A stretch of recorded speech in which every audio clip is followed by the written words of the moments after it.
구약 성경을 보면 야곱이라고 하는 사람이 나옵니다.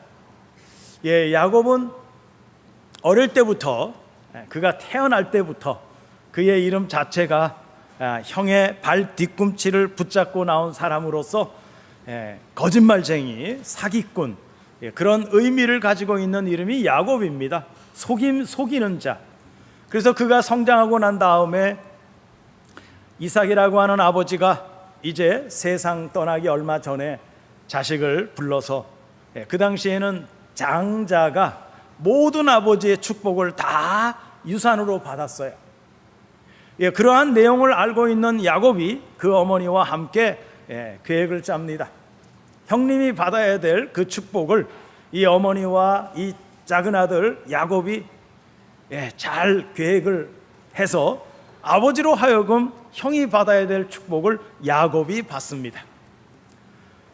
축복을 받았으면 여러분 평안이 있어야 되잖아요. 그럼에도 불구하고 야곱은 거기에서 형이 그 사실을 알고 난 다음에 야곱을 죽이려고 하니까 야곱이 도망을 하게 됩니다. 너무 급하게 나오다 보니까 아무것도 준비하지 못하고요, 맨몸으로 나왔습니다. 그래서 어디로 갑니까? 야곱보다 더 악명이 높은 라반이라고 하는 삼촌을 향해서 길을 떠납니다. 그 길을 떠나는 와중에 밤이 찾아왔어요. 그래서 야곱이 혼자서 그 먼 길을 가는데 밤이 찾아왔으니까 얼마나 두려웠겠습니까? 그래서 주변을 보니까 자기가 누워서 잠잘 수 있는 이 베개 할 만한 돌을 찾아가지고서 거기에서 이제 잠을 청하게 됩니다. 잠을 청하는데 마음이 편했겠습니까? 얼마나 두려웠겠어요? 형이 나를 혹시나 쫓아오지는 않을까? 많이 두려웠겠죠? 그러면서 혼자 생각하는 겁니다. 나는 하나님 앞에 버려진 존재인가? 내 삶은 여기서 끝인가? 그런 생각을 하면서 잠을 청한 거예요. 그런데 그 황량하고 외로운 광야에서 돌베개를 베고 있는 그 야곱을 하나님이 찾아오셨어요. 그리고 하늘과 땅을 잇는 장엄한 사다리 환상이 그의 눈앞에 펼쳐지면서 하나님이 야곱에게 약속을 하십니다.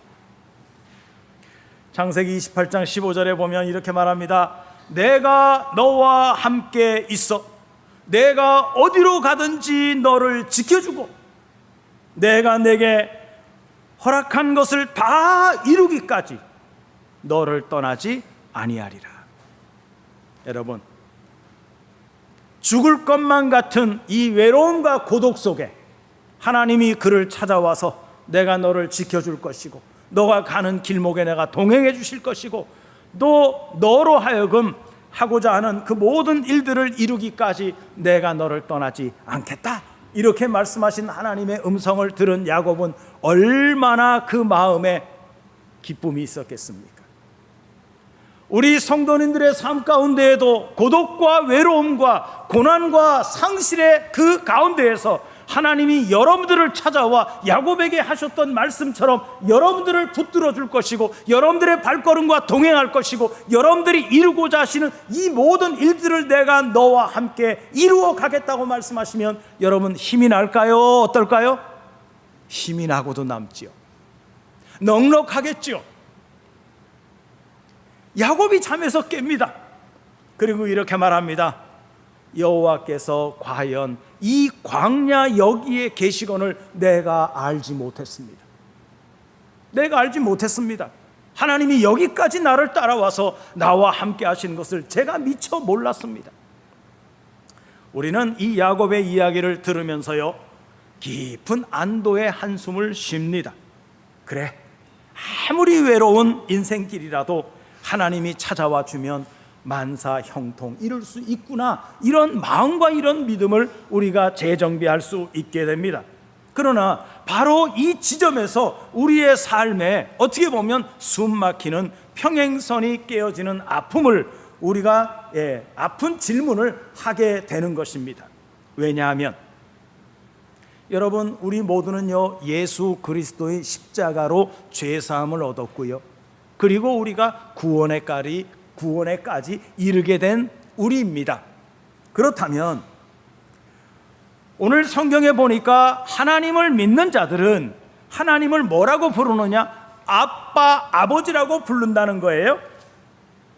그래서 우리가 하나님을 아빠, 아버지라고 부를 수 있는 영광스러운 자녀가 되었다는 것입니다. 그렇다면 내가 하나님의 자녀가 되었다면, 그러나 바로 이 지점에서 우리가 뭘 생각해야 되냐면, 우리 인생은 좀 푸른 초장이 펼쳐져야 되는 거 아니냐 하는 말이에요. 하나님을 나의 아버지로 모시기로 했고 그 하나님이 나를 인도해 주시기로 했다면 우리의 삶은 좀 푸른 초장이 펼쳐진 그런 좋은 길이 형성돼야 하지 않느냐 하는 거죠. 그런데 여러분, 우리가 예수 그리스도를 믿고요, 구원을 받았다고 하면서 하나님의 자녀가 되었다고 하면서 우리의 현실에는 여전히 뭐가 있어요? 가시와 엉겅퀴가 자리하고 있다는 거예요. 왜 그럴까요? 왜 하나님의 아들이, 하나님의 딸이 우리는 때로는 질병과 가난에 또 이별과 상실의 아픔 속에서 깊은 한숨을 쉬면서 눈물을 왜 우리가 흘려야 될까요? 오늘 말씀에서 바울은 우리에게 당혹스러운 질문을 합니다. 그 내용이 이거예요. 우리가 하나님의 자녀요, 하나님의 공동 상속자가 되었다면 왜 영광뿐만 아니라 고난이라고 하는 결코 외면할 수 없는 길을 함께 걸어가야 하는 것을 말하고 있기 때문에 그렇습니다. 하나님을 믿으면 뭔가 형통해야 되고, 하나님을 믿으면 가난했던 자가 부한 자가 되고, 하나님을 믿으면 뭔가 일을 도모하면 그 일이 잘 풀어져야 되는 게 아니겠습니까? 그럼에도 불구하고 우리가 하나님을 잘 믿는데도 불구하고 왜 고난의 연속이고 가시와 엉겅퀴의 그 길목이 나타나게 되는 것이냐 하는 거예요. 이것은요, 단순한 지적인 호기심을 말하는 게 아닙니다. 매일 거울을 보면서 눈물을 훔치는 성도들의 실존적인 비명이 이런 것이라는 거예요. 우리는 오늘 이 무거운 질문을 붙들고 결코 외면할 수 없는 길을 가려고 합니다. 마태복음 13장에 보면 가라지 비유가 나와요. 어떤 주인이 밭에다가 좋은 알곡을 심었어요. 그런데 그날 저녁에, 그날 밤에 원수가 와서 거기에 뭐를 또 뿌리고 갔냐면 가라지를 더 뿌리고 갔습니다. 그러니까 이게 사람 눈에 띌 정도로 자라기 전까지는 모르는 거예요. 그냥 주인의 입장에서는 좋은 씨를 뿌렸으니까 좋은 이 뭔가가 나타나기를 바랬지만, 그런데 얼마 있다가 보니까 어때요? 거기에 벼만 있는 게 아니고 가라지가 웃자라고 있습니다. 제자들이, 이 종들이 와서 얘기합니다. 주인님, 우리가 밖에 나가서 보니까 아니 벼만 있는 게 아니고 가라지가 다 나와 있네요. 이 가라지 어떻게 할까요? 우리가 가서 미리 다 뽑아버릴까요? 얘기를 하니까 주인이 뭐라 그럽니까? 아니다, 그냥 놔둬라. 가라지 뽑다가 멀쩡한 거 다 망가질 수 있으니 그냥 놔둬라 그래요. 이 가라지 밭이라고 하는 것은요, 어쩌면 우리가 세상에서 살아가는 우리 인생의 밭의 모습이라고도 할 수 있습니다. 우리는 아름다운 알곡으로 하나님 앞에 부름은 받았지만 좌우를 둘러보면 날카로운 가라지들이 우리를 찌르고 상처를 냅니다. 또 한편으로는 악인들은 형통하는데 예수 잘 믿는 우리는 형통치를 못해요. 그리고 우리는 속으로 신음합니다. 이러한 현실 속에서 우리가 그러한 장면들을 바라보면서 우리의 내면에는 두 가지 심리적인 왜곡이 일어나게 되는 것입니다. 하나는요, 두려워하는 종의 영으로 되돌아가고자 하는 그러한 의식이 생긴다는 거예요. 15절에 그런 내용이에요. 고난이 찾아오잖아요. 그러면 우리는 은연중에 이런 생각을 해요. 내가 하나님 잘 믿고 교회도 열심히 다니고 봉사도 많이 하는데 고난이 내게 딱 찾아오면 우리는 퍼뜩 어떤 생각을 하게 되냐면, 내가 뭔가를 잘못했기 때문에 하나님께 벌을 받는 것은 아닌가, 이런 생각을 하는 거예요. 난 잘했는데, 그런데 나로 하여금 고난이 찾아오고 어려운 일들이 내 앞에 닥치게 되면 우리는 생각을 그렇게 하는 거예요. 내가 하나님 앞에 뭐 잘못한 건 없는가? 그러니까 사람들은요, 일관성이 없는 부모 밑에서 어린아이가 자라면 이 아이는 어떤 아이로 자랄까요? 눈치꾼으로 자라게 됩니다. 부모가 일관성이 없으니까요, 어떤 때는 좋게 하다가 어떤 때는 좋아야 되는데 나쁘게 행하다가, 그러니까 아이는 뭐만 살피는 거예요? 부모님의 눈치만 살피는 거예요. 그래서 눈치꾼이 되는 거예요. 일관성이 없으니까 그런 거예요. 우리가 하나님을 가혹한 심판관으로 바라보면서 전전긍긍하고 또 내 속에 불안정한 마음이 이제 자리하게 되는 상태로 빠지게 됩니다. 또 하나는요, 내면의 아픔을 종교적인 경건이라고 하는 이름으로 억지로 억누르려고 하는 심리적인 억압이라고 하는 것이 생기게 됩니다. 이 얘기는 뭐냐면요, 예수 믿는 사람은 항상 기뻐해야 됩니다. 슬퍼하거나 아파하면 믿음이 없는 거예요. 이렇게 사람들이 생각하게 되는 거예요. 내가 하나님을 열심히 믿지만 때로는 불행한 일이 닥쳐와요. 때로는 질병이 생기기도 해요. 이럴 때 여러분 어때요? 그리스도인들은 기뻐해야 돼. 그리스도인들은 슬퍼하거나 아파하면 안 돼. 이런 생각을 갖게 되는 거예요. 그러면서 우리 영혼에 어떻게 보면 깊은 신음을 애써서 뭘로 감추려고 하냐면 가면으로 감추려고 하는 거예요. 예수 믿는 사람들이 화내면 안 되잖아요. 예수 믿는 사람들이 슬픔이 있다고 해서 그거를 엉엉 울면서 표현하면 안 되잖아요. 우리는 그런 생각을 갖고 그런 가면을 쓰는 그런 가면적 신앙생활을 할 때가 있다는 것입니다. 그러나 여러분, 그렇게 한다고 해서 여러분들 속에 있는 억압이 해결될까요? 해결되지 않습니다. 울어야 할 때 울어야 되고요, 화내야 할 때 화내야 됩니다. 그래야지 여러분들 속에 있는 그 여러분들을 억압하고 있는 이러한 모든 것들이 해소가 되고 해결이 되는 거예요. 이걸 계속 억압하고 가둬두기만 한다면 그것이 결국은 우리 안에서 뭘로 폭발하느냐? 우울증으로 폭발하게 되고요, 분노로 폭발하게 되고요, 무기력증 같은 것으로서 나라고 하는 사람을 표현하게 되는 거예요. 그렇습니다, 여러분. 우리가 고통을 느끼고 이 고통의 허무함 앞에 절망할 줄 아는 연약한 우리는 갈대들이에요. 여러분, 아프면 아프다고 말을 해야 돼요. 눈물을 흘릴 일이 생기면 눈물을 흘리셔야 돼요. 참는다고 기독교인이 아니에요. 아픈데도 소리 지르지 못하고 끙끙거리는 게 신앙생활 잘하는 거 아니라고 저는 생각을 합니다. 우리는 하나님 앞에 묻고 또 묻습니다. 하나님, 내가 왜 이 고난의 길을 걸어야 되는 겁니까? 이 고난의 광야에서 우리는 마침내 막다른 골목에 다다르게 됩니다. 그러나 그 절망의 막다른 골목에서 사도 바울은 거대한 반전의 서막을 알리는 놀라운 단어를 우리에게 전해주고 있습니다. 그 단어가 뭔 줄 아세요? 우리가 하나님의 양자가 되었다는 것입니다. 하나님이 우리에게 양자의 영을 보내주셨다는 거예요. 그래서 우리가 양자가 되었다는 거예요. 로마서라고 하는 이 성경은요, 이스라엘 백성들을 로마라고 하는 그 나라가 속국으로 삼아서 지내던 시대적인 배경이 있었습니다. 로마 사람들은요, 어떤 사람이 양자가 되잖아요, 얼마나 엄격하게 그리고 대단히 장엄한 법적인 선언을 하게 됩니다. 일단 양자가 되면은요, 그 순간에 이제 당신은 나의 양자입니다 라고 이렇게 선언이 되면 그 순간에 그가 가지고 있는 모든 빚과 그리고 노예였다면 노예라고 하는 이 신분에서 완전히 해방되는 거예요. 그리고 양부의 합법적인 상속자로서 모든 권리까지 부여받는다는 거예요. 여러분들은 어떤 분들이십니까? 하나님의 양자의 영을 부여받아서 하나님의 양자된 여러분들 아니겠습니까?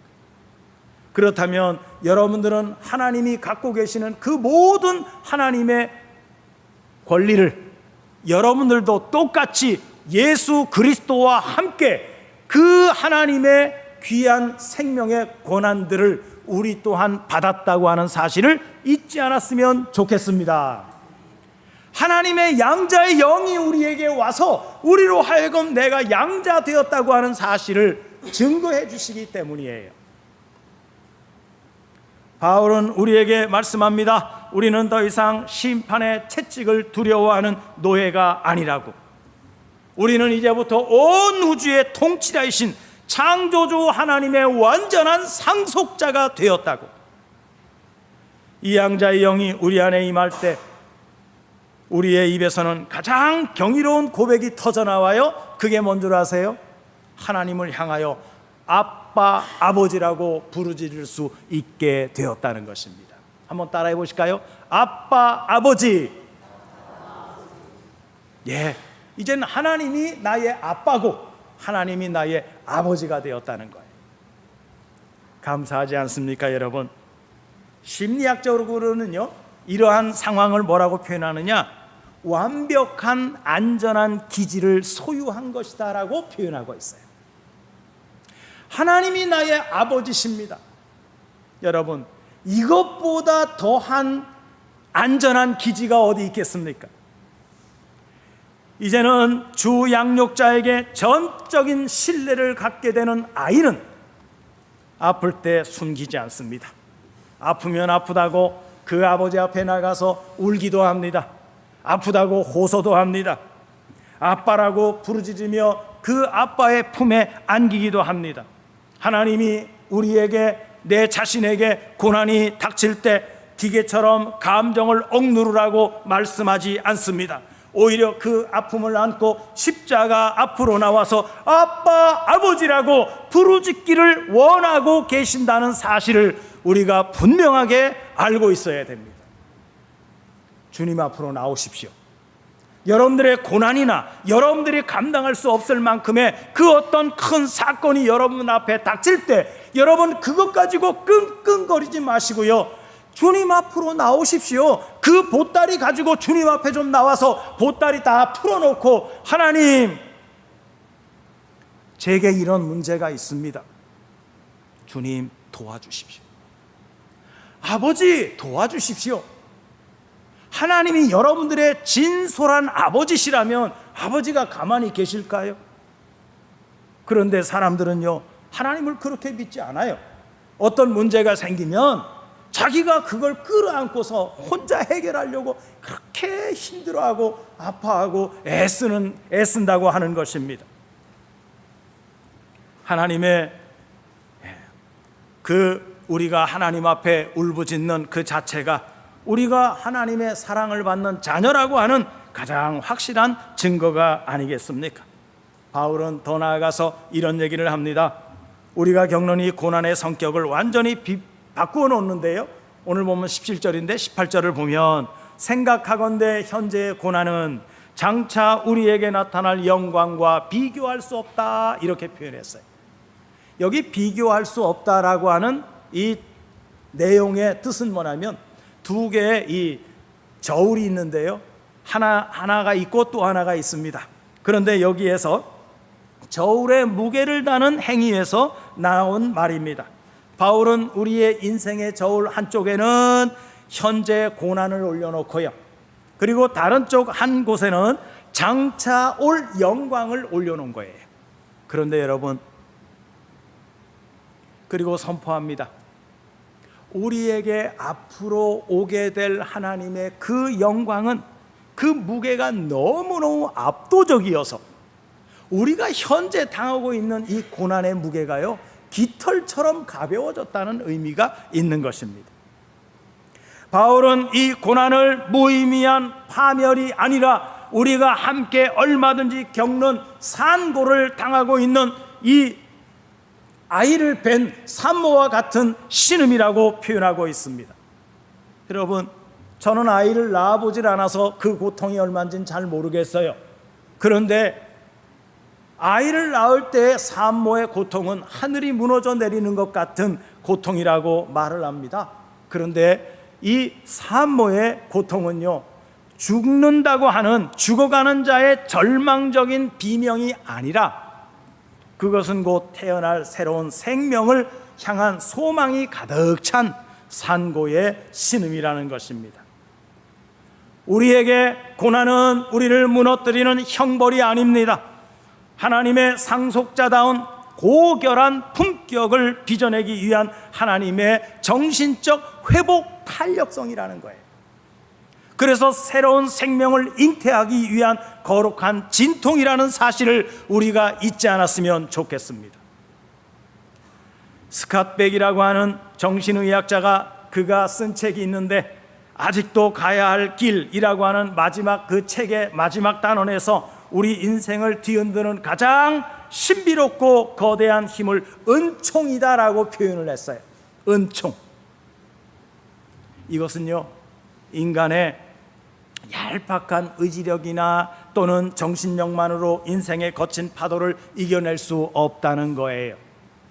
우리의 의식 밖에 계시는 초자연적인 사랑의 힘, 하나님의 은총을 우리가 붙들고 하나님이 그 사랑으로 붙들고 우리를 밑에서부터 말아서 올려주셔야만 비로소 진정한 우리가 성숙을 맛보게 되고 인내에 도달할 수 있다고 고백을 하고 있는 것입니다.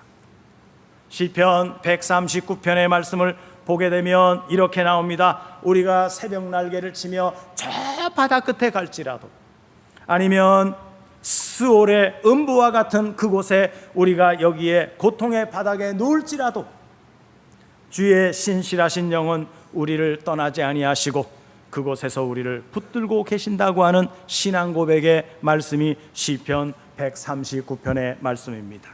여러분, 이런 게 복음이 아닐까요? 우리가 걷는 고난의 길은 홀로 외롭게 걷는 버려진 길이 아닙니다. 성령 하나님이 우리 안에서 함께 울고 계시고 때로는 탄식하시고 때로는 위로도 해주시고 온 우주가 우리의 영광스러운 회복을 응원하고 있고 함께 진통을 겪고 있는 가장 존귀하고 복된 길이라는 사실을 성경은 우리에게 말씀하고 있습니다. 그렇다면 이 은총의 길, 홀로 외롭게 걷는 그런 버려진 길이 아니라 성령 하나님이 우리와 함께 내주하셔서 오늘 함께 역사를 이루어가는 생명의 길이라는 사실을 이야기하고 있습니다. 오늘 이 은총의 길, 또 외면할 수 없는 이 길을 통과한 사람들에게 약속된 미래는 과연 무엇일까요? 그것을 성경 마태복음 13장 43절에서 이렇게 표현하고 있습니다. 그때의 의인들은 자기 아버지 나라에서 해와 같이 빛날 것이다. 그때 의인들은 자기 아버지의 나라에서 해같이 빛날 것이다. 그 영광의 나라에는 우리는 더 이상 아파하지 않을 것입니다. 더 이상 질병과 눈물 그리고 죄의 유혹에 흔들리지 않을 것입니다.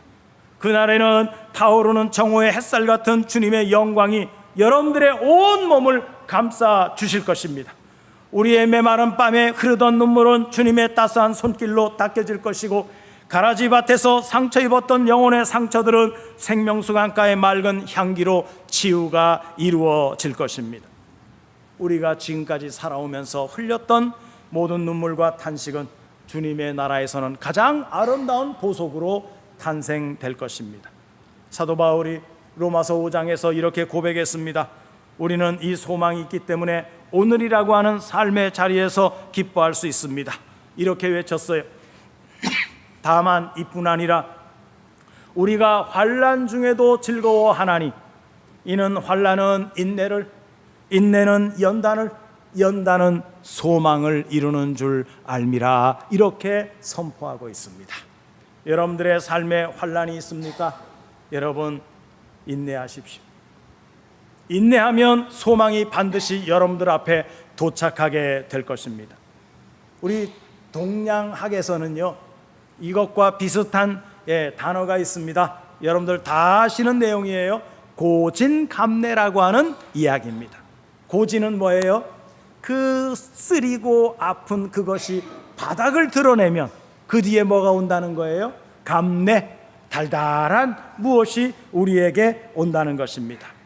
쓴 것이 끝나면 반드시 단 것이 오게 되어 있습니다.